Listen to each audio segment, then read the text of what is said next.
L'ambitieux programme de développement des provinces du Sud a atteint des résultats positifs.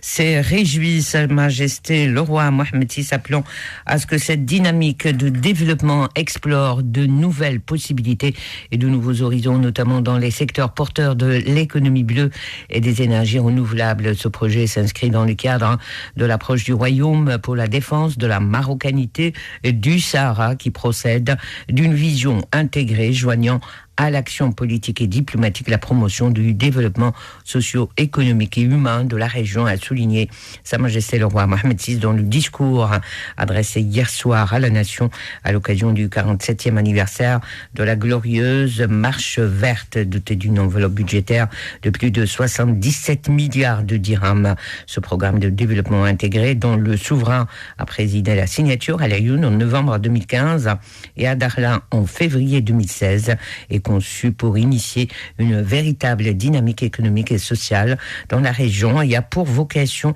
de stimuler dans ces territoires la création d'emplois, d'y assurer un climat propice à l'investissement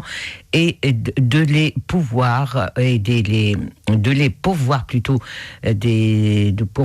des infrastructures et des équipements qui leur sont nécessaires, indiquait le souverain. Sa Majesté le roi affirme dans ce sens que la responsabilité de superviser la réalisation des projets de ce programme, qui répond exactement aux préoccupations et aux attentes de la population des provinces du Sud, incombe aux autorités locales et aux conseils élus. Le souverain a mis l'accent par la suite sur les différents projets de ce programme ambitieux, citant dans ce cadre la voie express Tiznit-Dakhla, d'ores et déjà en phase d'achèvement, la connexion de la région au réseau électrique national, bel et bien assurée, les réseaux de communication qui ont bénéficié d'un plan de renforcement et d'extension, et le projet de stations d'énergie solaire et éolienne mené à son terme. Sa Majesté le roi a également mentionné le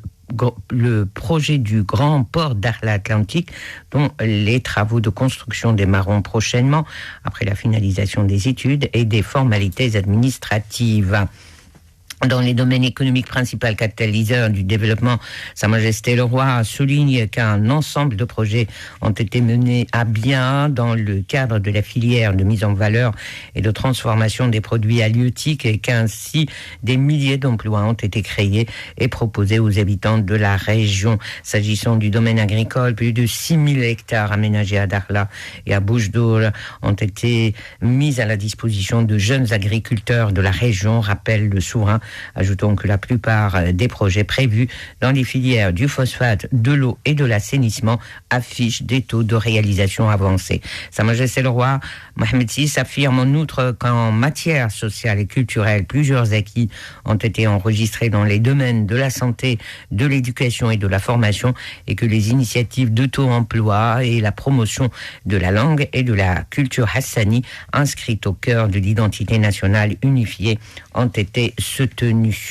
Dans le même ordre d'idées, le souverain a exhorté également le secteur privé à maintenir l'engagement qu'il a pris, à rehausser le niveau de l'investissement productif dans ces provinces et à mettre plus particulièrement l'accent sur les projets à vocation sociale. À cette occasion, Sa Majesté le roi appelle à ce que la dynamique de développement dans les provinces du Sud explore de nouvelles possibilités et de nouveaux horizons, notamment dans les secteurs porteurs de l'économie bleue et des énergies renouvelables. Après avoir rappelé qu'à travers l'histoire, le Sahara marocain a constamment constitué un lien entre le Maroc et sa profondeur africaine sur les plans humains, culturels et économiques, Sa Majesté le roi a souligné que l'effort de développement mené au Sahara permet de consolider ce rôle historique de manière ferme et durable, et au-delà de l'inscrire dans une perspective résolument tournée vers le futur. Par ailleurs, le souverain a relevé que la fidélité de l'esprit à l'esprit et au serment éternel de la marche verte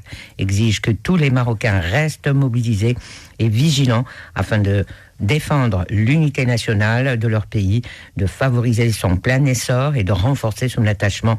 à sa profondeur africaine.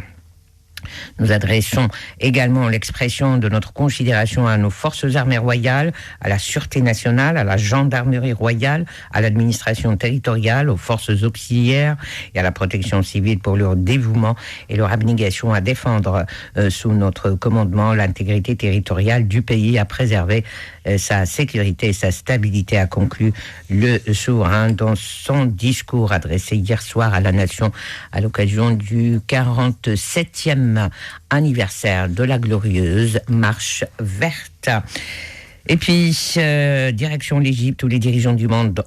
entier entrent en scène à Sharm el-Sheikh. Les dirigeants politiques du monde entier défilent donc à partir de ce lundi 7 novembre à la COP27, sous pression pour renforcer leurs engagements climatiques face à un réchauffement qui s'emballe et apporter un soutien financier aux pays pauvres qui en souffrent le plus.